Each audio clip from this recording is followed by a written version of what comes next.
The Marchetti estate woke before the sun did, and so did Lorraine. She moved through the pre-dawn kitchen the way water moves through stone, patient, persistent, eventually invisible. 23 years of service had taught her body this choreography. The soft click of cabinet doors, the measured pour of coffee grounds, the particular angle at which to set Mr. Marchetti's espresso cup so the handle faced exactly 2 o'clock. These rituals weren't servitude. They were survival, dressed in routine. The kitchen smelled of yesterday's garlic and tomorrow's bread. Lorraine tied her apron, crisp white against her dark uniform, and began wiping counters that were already clean. That was the secret no one told you about working in a house like this. The cleaning wasn't about dirt. It was about being seen doing something while seeing everything. And Lorraine saw everything. She saw how Mrs. Marchetti's hands trembled when she reached for her morning wine. Disguised in a coffee mug, she thought no one noticed. She saw how the youngest son, Marco, flinched when his father entered a room, a small contraction of the shoulders, barely visible, but as loud as a scream to anyone paying attention. She saw how Mr. Marchetti's smile never quite reached his eyes when he spoke to his brother Enzo, how there was something cold and calculated beneath the warmth he performed for family dinners. But seeing was not the same as knowing, and knowing was not the same as saying. That was the ordinary lie Lorraine had accepted long ago. That invisibility was protection, that silence was safety, that a black woman in a house full of powerful white men survived by becoming furniture, useful, necessary, forgettable. The morning light crept through the kitchen windows like a thief, slow and cautious. Lorraine checked her watch. 5:47 a.m. Mr. Marchetti would be awake by 6, in his study by 6:15, expecting his espresso by 6:20. The house ran on schedules more rigid than any clock, and Lorraine had memorized them all. She heard the footsteps before she saw him. Not Mr. Marchetti's heavy, confident stride, not Marco's shuffling uncertainty. These steps were deliberate but quiet, the walk of someone who didn't want to be heard.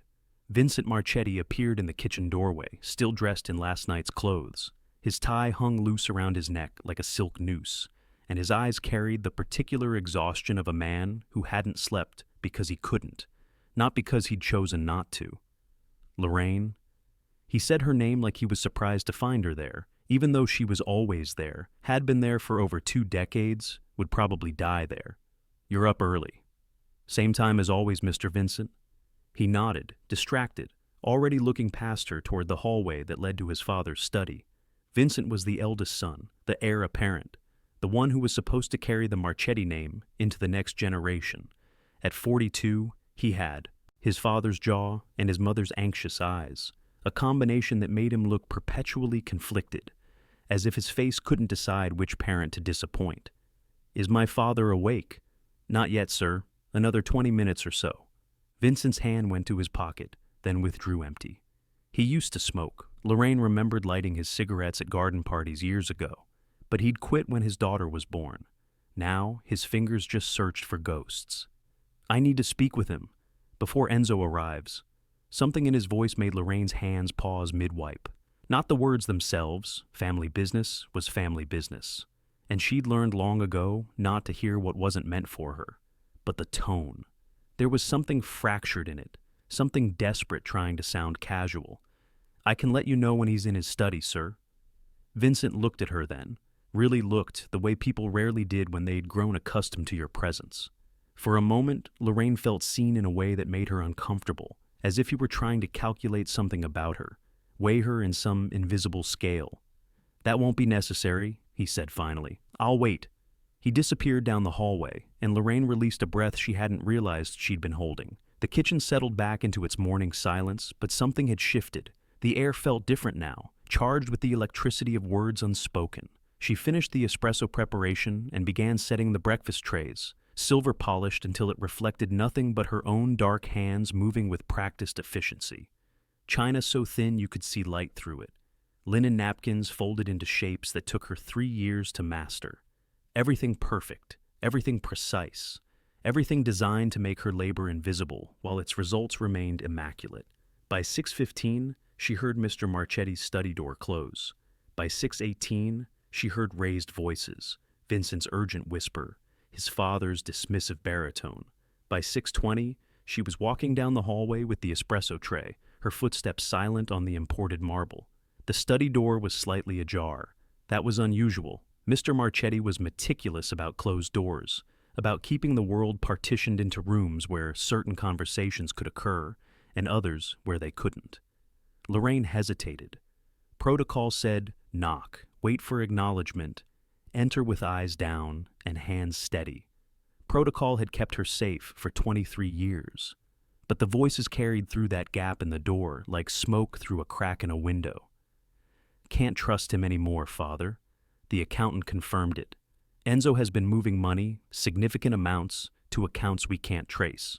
Your uncle has been with this family since before you were born, Vincent, which is exactly why he knows where every body is buried, literally. Lorraine's hands tightened on the silver tray. She should move. She should knock. She should do anything but stand here, frozen in the hallway, listening to words that weren't meant for her ears. But she didn't move. I've already spoken to Carmine about it, Vincent continued, his voice dropping lower, forcing Lorraine to strain to hear. He agrees. If Enzo is working with the Calabrese family, if he's planning to hand them our operations in exchange for immunity, then what? Mr. Marchetti's voice was ice wrapped in silk. What exactly are you proposing, son? The silence that followed was heavier than any words could be. Lorraine felt it pressing against her chest, making it hard to breathe. She knew what that silence meant. She'd been in this house long enough to understand the language of pauses, the grammar of unfinished sentences. The family comes first, Vincent said finally.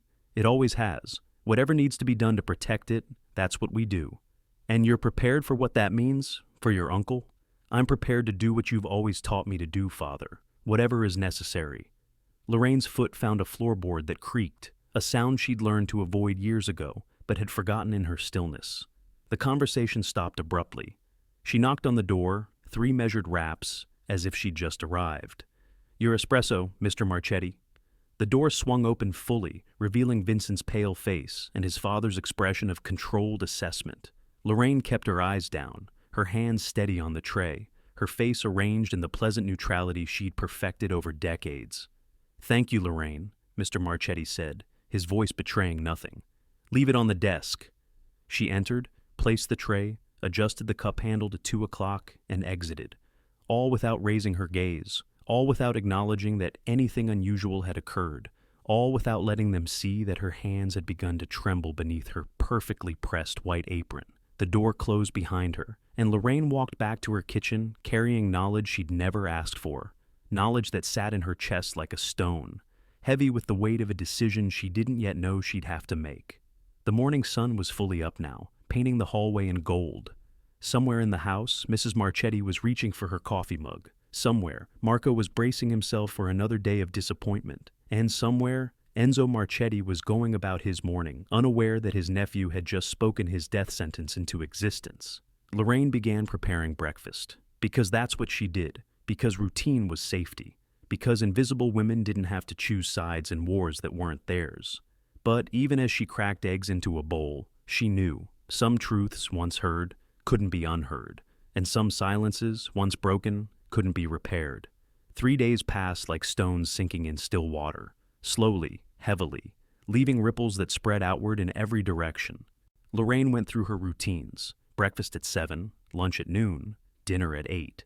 Between meals, the endless choreography of maintenance, dusting, polishing, arranging, erasing every trace of life so the house could pretend it was a museum rather than a home. But something had changed, not in the house. The house remained its immaculate, suffocating self. The change was in Lorraine. She found herself watching now, truly watching, in a way she hadn't allowed herself to in years. Paying attention to the small gestures, the glances, the weighted silences that passed between the Marchetti men, like a language she was only now learning to read.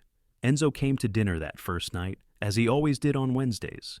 He was 73 years old, with silver hair swept back from a face that had seen more death than most people could imagine. His hands were spotted with age but steady, always steady, the hands of a man who had done terrible things and made peace with every one of them. Lorraine served the antipasto and watched Vincent watching his uncle. There was something predatory in it, something patient and cold.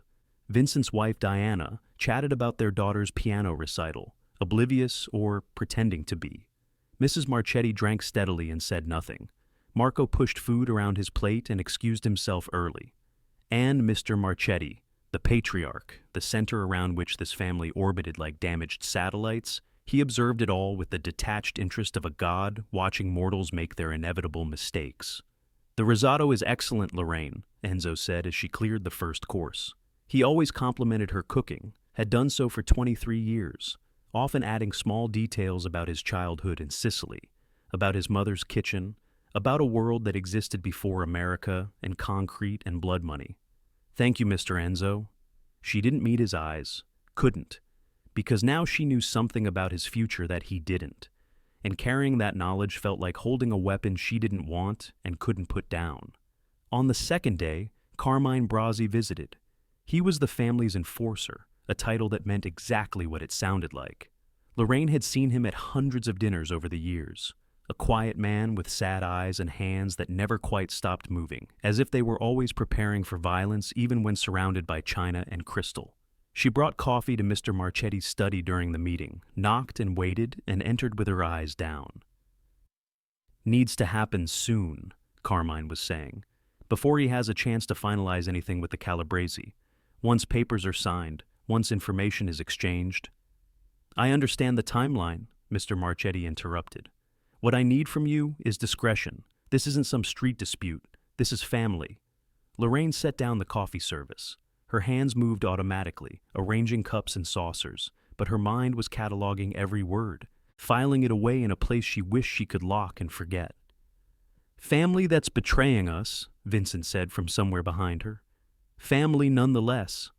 Mr. Marchetti's voice carried the weight of genuine sadness, or something that sounded like it.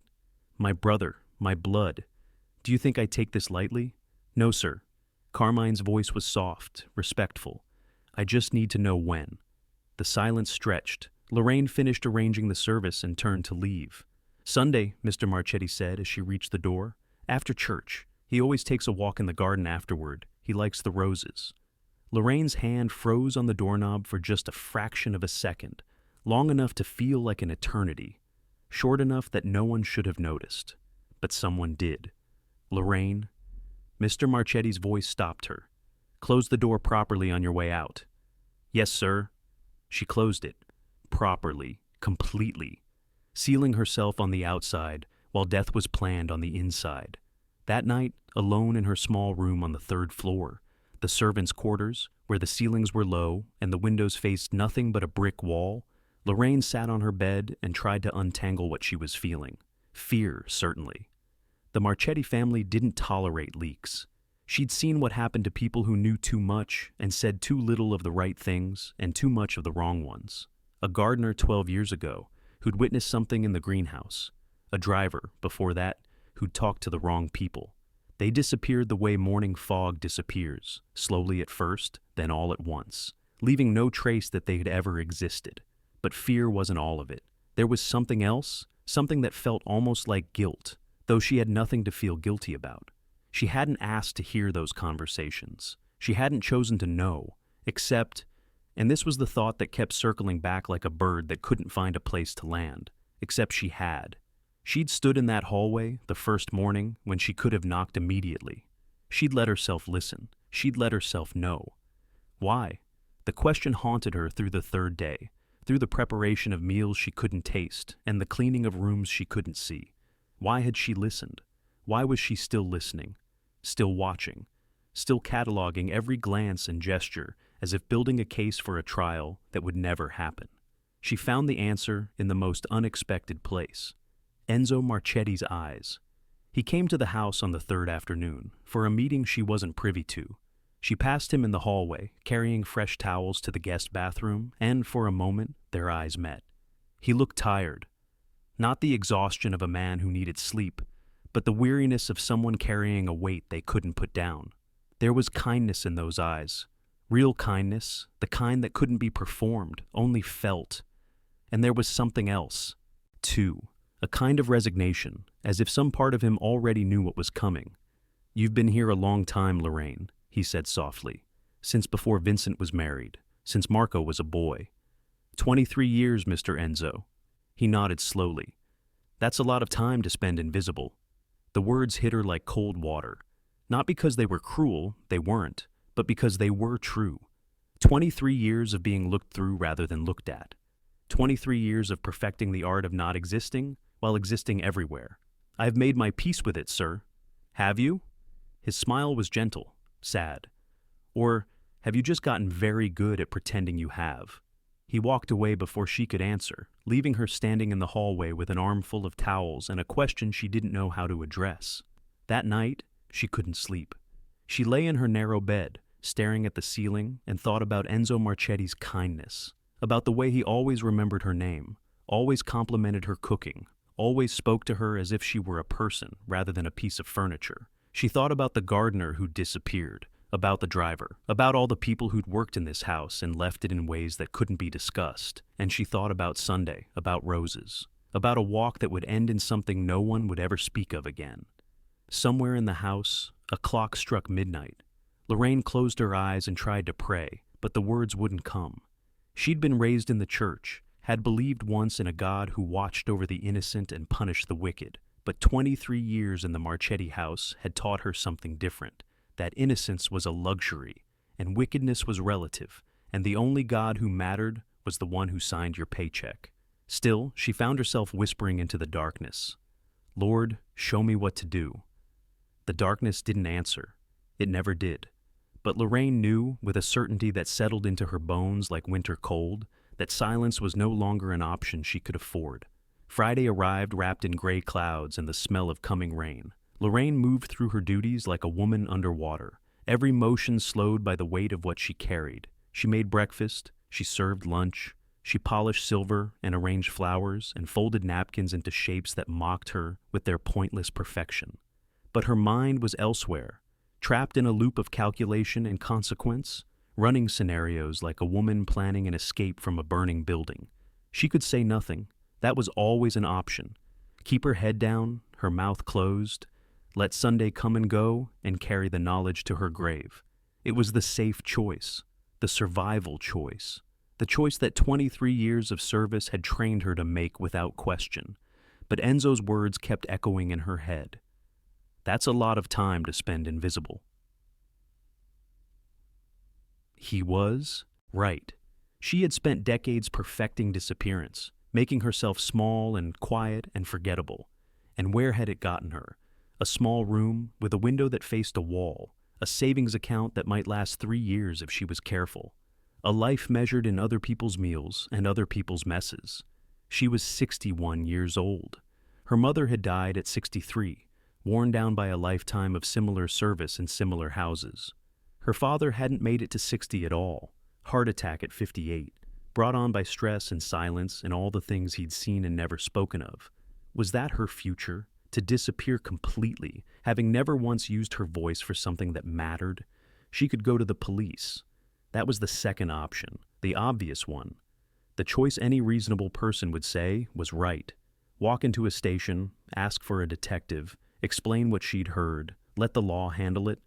But Lorraine knew things that reasonable people didn't. She knew that the Marchetti family had connections in every precinct in the city. She knew that witnesses had a way of recanting their statements, or worse, of never making it to trial. She knew that a black woman accusing a powerful white family of conspiracy to murder would be dismissed, discredited, destroyed long before any court date was set. The law wasn't made for people like her.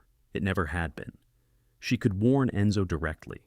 Walk up to him, look him in the eye, tell him everything. That was the bravest choice, the most direct, the one that acknowledged his humanity and her own. But it was also potentially the most dangerous, not just for her, but for him. If Enzo knew about the plan and tried to fight back, the Marchettis would simply adjust their timeline. Instead of a quiet walk in the garden, it might be a car accident, a heart attack that wasn't, a disappearance that no one would investigate because no one would dare. And if Enzo told anyone that Lorraine had warned him, even unintentionally, even trying to protect her, she would be the next to disappear. The family didn't forgive disloyalty. Ever. The options circled in her mind like vultures waiting for something to die. That evening, she served dinner with trembling hands that she hid behind practiced stillness.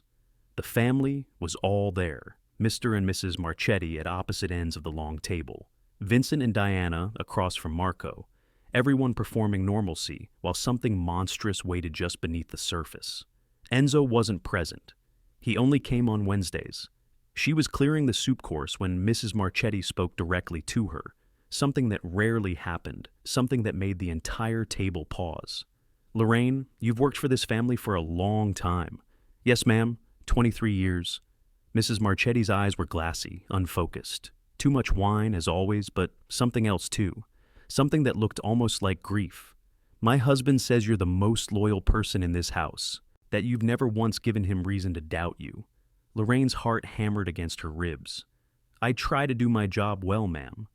"Loyalty is more than doing a job." Mrs. Marchetti's voice dropped, became almost conspiratorial. "Loyalty is knowing when to be blind, when to be deaf, when to forget what you've seen and heard and pretend it never happened." The table had gone silent. Vincent was watching her with those predatory eyes. Mr. Marchetti's expression was unreadable. Even Marco, usually lost in his own world, had looked up from his plate. "I understand, ma'am." "Do you?" Mrs. Marchetti laughed softly, sadly. "I wonder sometimes if anyone really understands the cost of this life, the things we have to accept." She waved a hand, dismissing not just Lorraine, but the entire conversation. "Go on then. The fish will be getting cold." Lorraine retreated to the kitchen, her legs weak beneath her. She knew, with absolute certainty, that the conversation had been a warning. Not from Mrs. Marchetti. The woman was too deep in her cups to plan anything so deliberate. But Mr. Marchetti had orchestrated it somehow, had put those words in his wife's mouth, as a message meant specifically for Lorraine. "He knows," she thought. "He knows I know," which meant she had less time than she'd thought.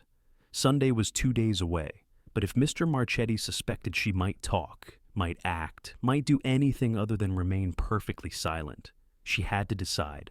Now. Tonight. The kitchen clock ticked away the minutes while Lorraine stood motionless at the counter, her hands pressed flat against the cold marble, her mind racing through possibilities that all ended in darkness. Rain began to fall outside, tapping against the windows like fingers asking to be let in. Lorraine watched the water streak down the glass and thought about her mother, who had served a family in Baltimore for 40 years and died owning nothing but her uniform and her silence. She thought about her father, who had seen things he'd never spoken of and carried them until they stopped his heart. She thought about what it meant to be invisible, truly invisible, not just overlooked but erased, reduced to a function rather than a person.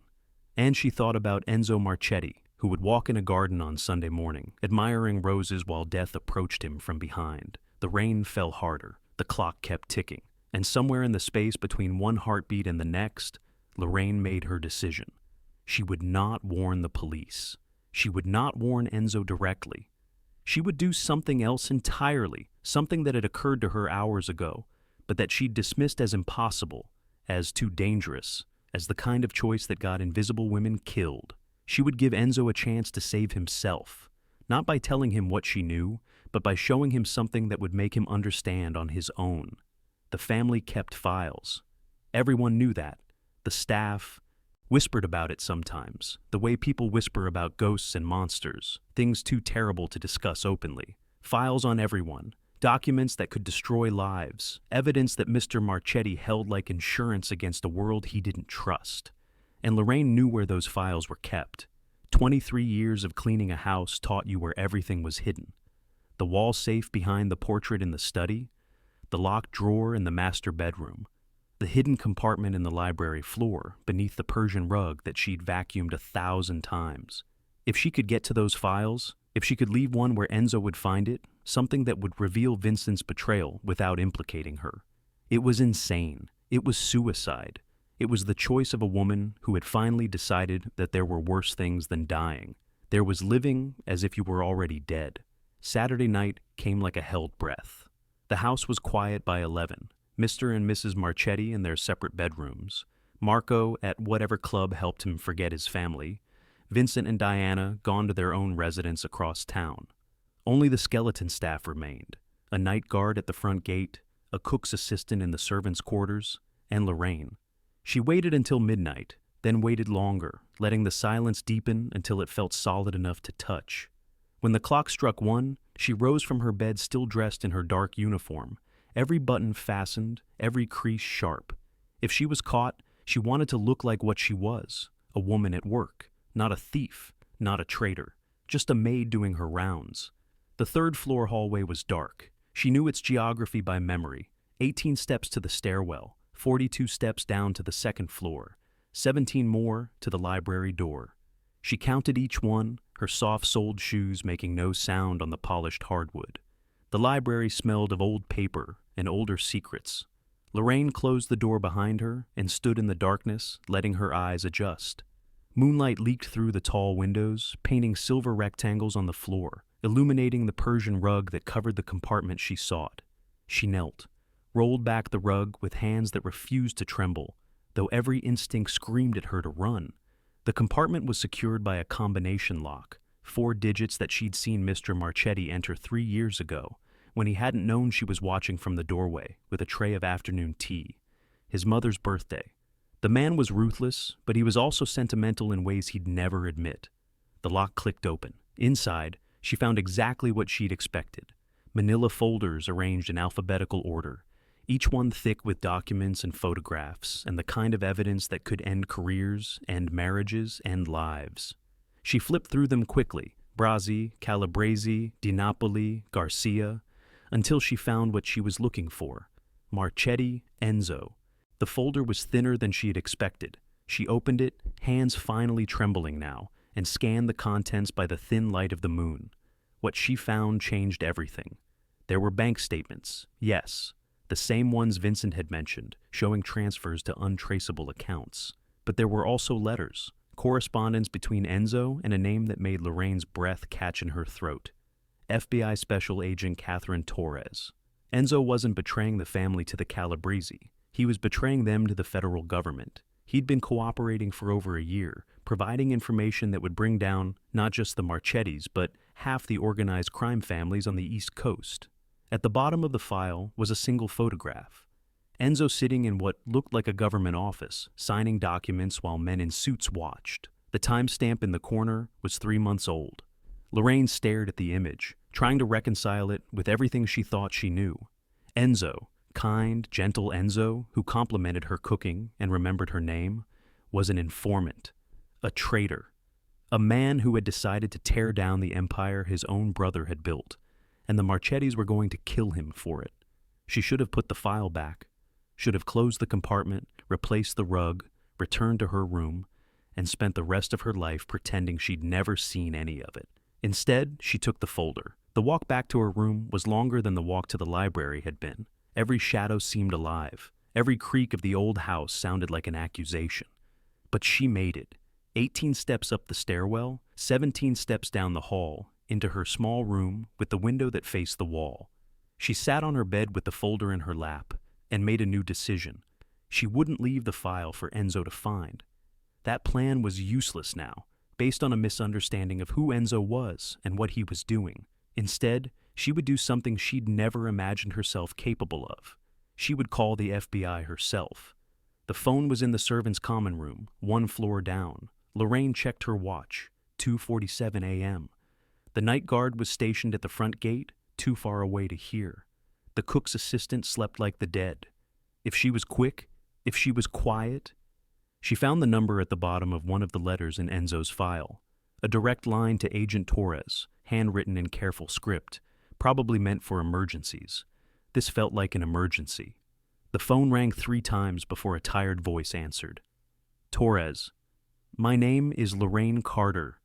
I work for the Marchetti family. The words came out steadier than she felt. Enzo Marchetti is in danger. They know about his cooperation, and they're planning to kill him. Tomorrow, Sunday, after church, in the garden. Silence on the other end, then, how do you know this? Because I heard them planning it. And because I'm looking at his file right now, the one they keep in the hidden compartment with all the evidence of his meetings with you. More silence. Lorraine could hear the agent's breathing change, could sense the calculations happening on the other end of the line. Where are you calling from? the house, the Marchetti estate. You need to leave, right now, take the file and...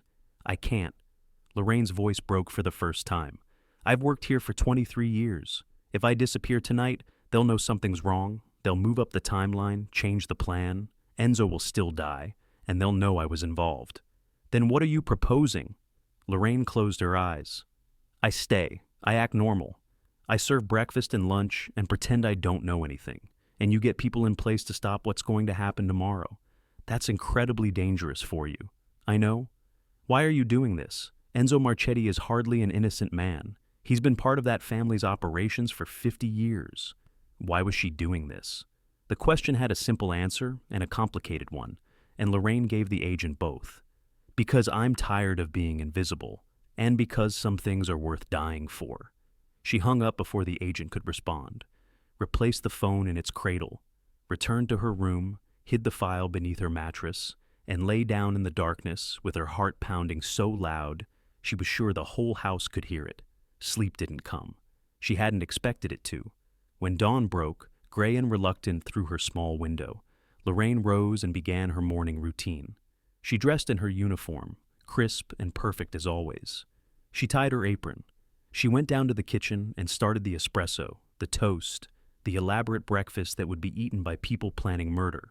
She moved through the morning like a woman made of glass, fragile, transparent, but somehow still holding together. At 10 o'clock, the family left for church. At 11:30, they returned. At 11:45, Lorraine watched from the kitchen window as Enzo Marchetti arrived, as always, for his Sunday walk with his brother. The two men strolled into the garden together, talking in low voices that she couldn't hear. The roses were in full bloom, red and white and pink, a riot of color against the gray day. And then the men came, not from the garden gate where they would have been expected, not from the house where the family waited. They came from everywhere at once, dark-suited figures emerging from behind hedges and around corners, weapons drawn, voices shouting identification and commands. FBI, federal agents, a dozen of them, maybe more, surrounding the garden like a net tightening around prey. Lorraine watched as Mr. Marchetti was forced to the ground, as Vincent was pulled from the house in handcuffs, as Mrs. Marchetti screamed and Marco stood frozen with shock and Diana clutched her daughter to her chest, while uniformed men swarmed through rooms that Lorraine had spent decades keeping clean. She watched as Enzo was escorted away separately, protected, still valuable, still the key to bringing down everything his family had built. And she watched as a woman in a dark suit, Agent Torres, it had to be, walked toward the kitchen door, toward the window, where Lorraine stood frozen with a dishcloth in her hands and 23 years of silence finally, irrevocably broken.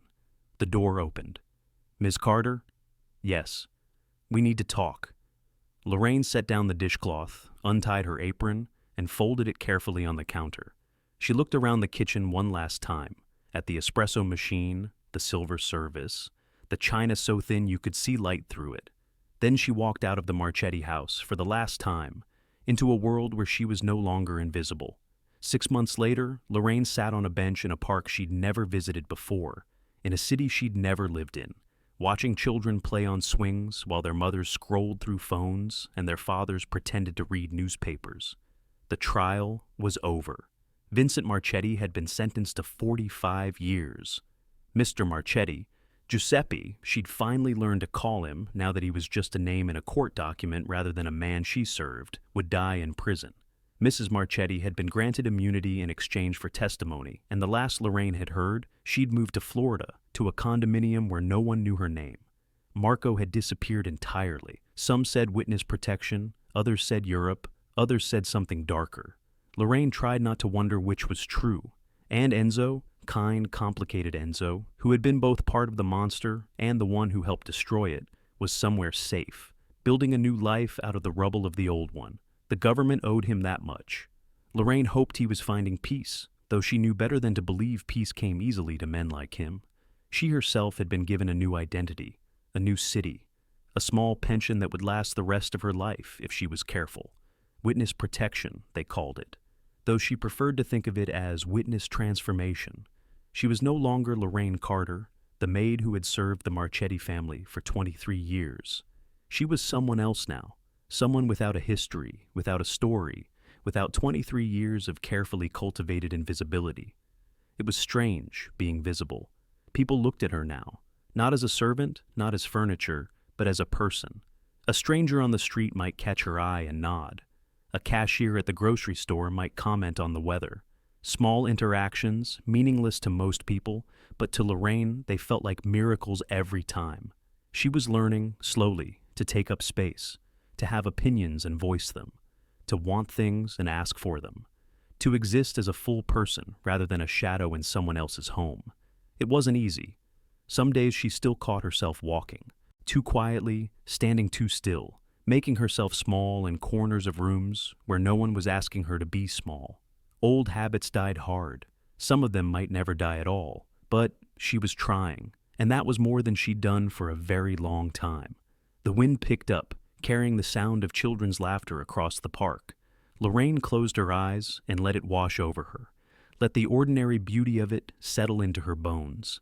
She thought about the night she'd made the call, about the fear that had made her hands shake and the conviction that had made her voice steady.